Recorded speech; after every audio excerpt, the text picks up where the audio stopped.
Hello മുത്തുമണീസ്, രാവിലെ എണീറ്റ് വാതിലൊക്കെ തുറന്നു. അപ്പം നല്ല കുളിരുള്ളൊരു കാലാവസ്ഥയായിരുന്നു കേട്ടോ ഇന്ന്. നിങ്ങളുടെ നാട്ടിലൊക്കെ മഴ പെയ്തിട്ടുണ്ടായിരുന്നു? നിങ്ങളൊക്കെ ഏത് നാട്ടുകാരാണെന്ന് കമൻറ്റ് ചെയ്യണം കേട്ടോ. അപ്പോൾ നമ്മുടെ നാട്ടിൽ നല്ല മഴയുണ്ടായിരുന്നു. തിരുവില്ലാമലയാണ് എൻ്റെ വീട്. അപ്പോൾ രാത്രിയിൽ നല്ല മഴയുണ്ടായിരുന്നു. ഇടവിട്ടിട്ടുള്ള മഴകളായിരുന്നു. ഇടയ്ക്ക് മഴ പെയ്യും, ഇടയ്ക്ക് മഴ പോകും, അങ്ങനെയൊക്കെ ആയിരുന്നു. പൂച്ചക്കുട്ടന്മാരുടെ കൂടൊക്കെ തുറന്ന് അതൊക്കെ ഒന്ന് ക്ലീനാക്കി അവർക്കുള്ള ഫുഡും വെള്ളമൊക്കെ ഒന്ന് വെച്ച് കൊടുത്തു. നമ്മുടെ ജാസ്മിയുടെ കുഞ്ഞുങ്ങളൊക്കെ നല്ല ഉഷാറായിട്ട് ഇരിക്കുന്നുണ്ട് കേട്ടോ. നല്ല ഹെൽത്തി മക്കളാണ്. പിന്നെ നമ്മുടെ കാദറിൻ്റെ അടുത്തേക്ക് പോയി. കാദർ ഇതേ കൂട്ടിൽ നിൽക്കുന്നുണ്ടായിരുന്നു. അവൻ്റെ കൂടൊക്കെ ഒന്ന് വൃത്തിയാക്കി അവന് വെള്ളവും ഭക്ഷണമൊക്കെ വെച്ച് കൊടുത്തു. അത് കഴിഞ്ഞപ്പോഴത്തേക്ക് നമ്മുടെ ബെല്ലയും ജാനയും അവിടെ നിന്ന് പ്രശ്നം ഉണ്ടാക്കുന്നുണ്ട് കേട്ടോ.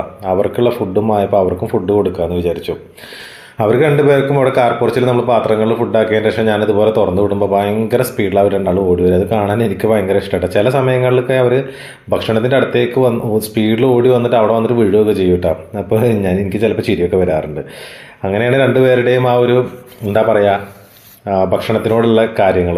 പിന്നെ പറമ്പിലോട്ട് ഇറങ്ങി നോക്കിയപ്പോൾ നമ്മുടെ പശുക്കളെയൊക്കെ പുറത്തിറക്കി കെട്ടിയിട്ടുണ്ട് കേട്ടോ. അവരൊക്കെ നല്ല ഉഷാറായിട്ട് നിന്നിട്ട് ഇങ്ങനെ അങ്ങോട്ടും ഇങ്ങോട്ടൊക്കെ നോക്കുന്നുണ്ട്. പറമ്പിൽ നിന്നും തിരിച്ച് വരുന്ന സമയത്താണ് നമ്മൾ ഈ പൂമ്പാറ്റകളെ കാണുന്നത് കേട്ടോ. ഒരുപാട് പൂമ്പാറ്റകൾ. അതിന്ന് മഴ പെയ്തതുകൊണ്ടാണോ എന്താണെന്ന് എനിക്കറിയില്ല. എപ്പോഴും പൂമ്പാറ്റകൾ ഉള്ളത് തന്നെയാണ് ഇവിടെയൊക്കെ. പക്ഷെ ഇന്ന് കുറച്ച് കൂടുതലായിട്ട് കാണാൻ തുടങ്ങിയിട്ട് ഓരോന്നിനും ഓരോരോ തരത്തിലുള്ള കളറുകളും കണ്ടോ. ഒരു ബ്രൗൺ കളർ കാണുന്നുണ്ട് നിങ്ങൾ.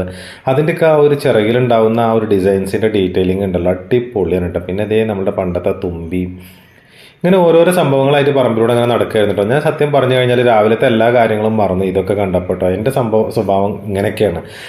നോക്കി ഒരു തുമ്പി നിൽക്കുന്നൊക്കെ നമ്മൾ കുഞ്ഞുനാളിൽ ഇതിനെ കൊണ്ട് കല്ലെടുപ്പിക്കുന്നൊക്കെ നിങ്ങൾക്ക് ഓർമ്മയുണ്ടോ? പിന്നെ അത് കഴിഞ്ഞ് നേരെ മുൻവശത്തോട്ട് വന്നപ്പോൾ നിറച്ച് റോസാപ്പൂക്കളുണ്ടായി നിൽക്കുന്നുണ്ട്. അവിടെയൊക്കെ നിറയെ പൂമ്പാറ്റുകൾ പാറി നടക്കുന്നുണ്ടായിരുന്നു കേട്ടോ. എൻ്റെ കണ്ണ് തന്നെ എൻ്റെ പൂക്കളിലേക്ക് തട്ടിപ്പോകുമെന്ന് എനിക്ക് തോന്നി. അത്രത്തോളം അസൂയപ്പെടുത്തുന്ന തരത്തിലുള്ള പൂക്കളുടെ ഭംഗി കേട്ടോ. നല്ല കളറും ഓരോരോ പൂക്കൾക്കും ഓരോരോ തരം കളറുള്ള പോലെ തോന്നി. കാരണം ഫ്രഷും ഇന്നലെ വിരിഞ്ഞതൊക്കെ ഉണ്ടല്ലോ. അപ്പോൾ അവർക്കൊക്കെ കളർ ചേഞ്ചൊക്കെ ആയി വന്നിട്ടുണ്ട്.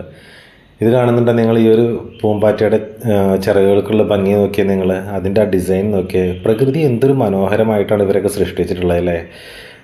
കണ്ടു നിൽക്കുമ്പോൾ നമുക്ക് തന്നെ മനസ്സിന് ഒരുപാട് കുളിർമകളും സന്തോഷങ്ങളും നമ്മുടെ കുട്ടിക്കാലങ്ങളും എല്ലാം ഓർമ്മ വരും കേട്ടോ. ഈ ഒരു പൂമ്പാറ്റയുടെ അടുത്ത് ഇതിൻ്റെ ഒരു അടുത്തുള്ളൊരു ക്ലോസപ്പ് ഫോട്ടോ കിട്ടാനായിട്ട് ഞാൻ കുറേ നേരം ട്രൈ ചെയ്തു. പക്ഷെ അത് എന്നെ തീരെ കൂട്ടാക്കിയില്ല. ഫോട്ടോക്ക് മുമ്പിൽ നിന്ന് തരാതെ അങ്ങനെ പാറി പറന്നുകൊണ്ടേയിരുന്നു. ഭയങ്കര ഒരു ധൃതിയിലുള്ള പറക്കലായിരുന്നു അതിൻ്റെ കേട്ടോ. ഒട്ടും എനിക്കതിനെ കിട്ടുന്നുണ്ടായിരുന്നില്ല. പിന്നീട് കുറച്ച് സമയം കഴിഞ്ഞപ്പോൾ അത് എൻ്റെ പിന്നാലെ പോകുന്നുമില്ല. അങ്ങനെയൊക്കെ ആയി. അപ്പോൾ എനിക്ക് തോന്നി അത് എന്നോട് അടുത്തു എന്ന്. കാരണം അവർക്ക് അടുത്തിട്ടുള്ള അങ്ങനത്തെ ഒരു മൈൻഡ് ഉണ്ടോ എന്ന് എനിക്കറിയില്ല കേട്ടോ. പൂമ്പാറ്റകൾക്കൊന്നും അവർക്കൊക്കെ അങ്ങനെ ഉണ്ടാവാൻ വഴിയില്ല. പൂമ്പാറ്റകൾക്കൊക്കെ പേടിയായിരിക്കുമല്ലോ നമ്മുടെയൊക്കെ അല്ലേ. പിന്നെ ഇതേ അപ്പുറത്തൊരു ചെടിയിൽ പോയിരുന്നപ്പോൾ ഞാൻ അടുത്ത് പോയിട്ട് ഇങ്ങനെ എടുത്തു കിട്ടാം. പക്ഷേ അത് ചിറക് വിരിക്കുന്നത് കാണാൻ പറ്റിയില്ല. പക്ഷേ ചിറക് വിരിക്കുമ്പോൾ അവിടെ കാണുന്ന ആ ഒരു ഡിസൈൻ കാണാൻ ഭയങ്കര രസമായിരുന്നു കേട്ടോ. അതെനിക്ക് കാണാൻ പറ്റിയില്ല എന്നുള്ളതാണ്. പക്ഷെ അത് പറന്ന് പോകുമ്പോൾ എനിക്ക് അതിൻ്റെ ഭംഗി ശരിക്കും ആസ്വദിക്കാൻ കഴിയുന്നുണ്ടായിരുന്നു. അങ്ങനെ ഞാൻ വീണ്ടും തൊടിയിലേക്ക് ഇറങ്ങിയപ്പോഴാണ് നമ്മുടെ ഈ മഷിത്തണ്ട് കാണുന്നത്. ഇതൊക്കെ കാണുമ്പോൾ നമുക്ക് കുട്ടിക്കാലം ശരിക്കും ഓർമ്മ വരുന്നുണ്ട്. നല്ല ഹെൽത്തി ആയിട്ടുള്ള മഷിത്തണ്ട്. പിന്നെ അതിൻ്റെ അടുത്ത് കുറുന്തോട്ടി നിൽക്കുന്നത്, ഇങ്ങനെ ഓരോരോ സംഭവങ്ങളായിട്ട് ഇങ്ങനെ നടക്കുമായിരുന്നു കേട്ടോ. സത്യം പറഞ്ഞു കഴിഞ്ഞാൽ വീട്ടിലേക്ക് തിരിച്ചു കയറേണ്ട ആ ഒരു സംഭവം ഞാൻ മറന്നുപോയി. നല്ല ഒരു കാന്താരി മുളകിൻ്റെ ചെടിയുണ്ട് കേട്ടോ. അതിൽ ഫുള്ളായിട്ട് മുളകുണ്ടായി നിൽക്കുന്ന നോക്കിയാൽ നിങ്ങൾ. ഇത് നമ്മുടെ ഉള്ളിലുള്ള കാട്ടിൻ്റെ ഭാഗത്താണ് കേട്ടോ കിടക്കുന്നത്. ഇനിയിപ്പോൾ എന്തായാലും ഇന്നോ നാളെ അത് പോയി പൊട്ടിക്കണം എനിക്ക്. കാരണം ഭയങ്കര ഇഷ്ടമാണ് എനിക്ക് കാന്താരി മുളകിട്ടുള്ള കറികളും ചമ്മന്തികളും ഒക്കെ. അങ്ങനെ പറമ്പിലൂടെ അങ്ങനെ നടക്കുമ്പോൾ വീണ്ടും ഞാനൊരു ഏരിയയിലെത്തിയപ്പോൾ നിറച്ച് പൂമ്പാറ്റകൾ പാറിപ്പറക്കുന്നുണ്ട് കേട്ടോ. അങ്ങനെ തിരിച്ച് വീടിൻ്റെ ഭാഗത്തേക്ക് എത്തി. ഞാൻ വീടിൻ്റെ ബാക്ക് സൈഡിലോട്ടൊക്കെ ഒന്ന് പോയി നോക്കി കേട്ടോ. നമ്മുടെ വീടിൻ്റെ വ്യൂ ഇതാണ് കേട്ടോ. ഇത് നോക്കിയാൽ നിങ്ങൾ ഈ ഒരു കളറുള്ള പൂക്കളുണ്ടല്ലോ. സത്യം പറഞ്ഞു കഴിഞ്ഞാൽ ഇതിനടുത്ത് ഇങ്ങനെ കുറേ ആയിട്ട് കാണുന്ന സമയത്ത് എനിക്ക് നീലക്കുറിഞ്ഞി പൂത്ത പോലെ തോന്നി കേട്ടോ. അത്രയ്ക്ക് സ്റ്റൈലായിരുന്നു ഡയറക്റ്റായിട്ട് ഇതിനെ കാണാനായിട്ടുള്ള ഇതിൻ്റെ ഒരു ഭംഗി. ഭയങ്കര രസമുള്ളൊരു കളറായിരുന്നു കേട്ടോ. ഇത് നീലയാണോ വയലറ്റാണോ അങ്ങനെ നമുക്ക് പറയാൻ പറ്റാത്ത തരത്തിലുള്ളൊരു കളർ. ഡയറക്റ്റ് കാണാനാണ് ഇതൊക്കെ ഭംഗി കേട്ടോ. ഒരുപാട് പൂക്കൾ, കാട്ടുപൂക്കൾ ഭംഗിയുള്ളതുണ്ട് കേട്ടോ. ഇതെന്തോ ഇതിൻ്റെ പേരൊന്നും എനിക്കറിയില്ല. ഇതിൻ്റെ പേരൊക്കെ ശാസ്ത്രീയ നാമങ്ങളൊന്നും നമുക്കറിയില്ല. വേണമെങ്കിൽ ഗൂഗിളിൽ അടിച്ച് നോക്കിയിട്ട് പറയാം. ഈ പൂക്കളുടെയൊക്കെ ഒരു ഭംഗി നോക്കി. അതുപോലെ ഈ തൊട്ടാവാടി പൂക്കൾ ഈ വള്ളിപ്പടർപ്പുകളുടെ ഉള്ളിലൂടെ കാണുമ്പോഴാണ് എനിക്ക് ഭംഗി തോന്നിയത് കേട്ടോ. അങ്ങനെ നിന്നിട്ട് തൊട്ടാവാടിയിൽ നിന്ന് പൂവ് കാണുന്നതിനേക്കാൾ എനിക്ക് വള്ളിപ്പടർപ്പുകൾക്ക് ഇടയിലൂടെ കാണുമ്പോൾ ആ പൂക്കൾക്ക് ഒന്നുകൂടെ മനോഹാരിത കൂടിയ പോലെ എനിക്ക് ഫീൽ ചെയ്തു കേട്ടോ. അപ്പോഴാണ് ഇതേ വലിയൊരു പൂമ്പാറ്റേനെ ഇവിടെ കാണുന്നത്. ആ പൂമ്പാറ്റയുടെ ഭംഗി എന്ന് പറഞ്ഞാൽ അപാര ഭംഗിയാണ് കേട്ടോ.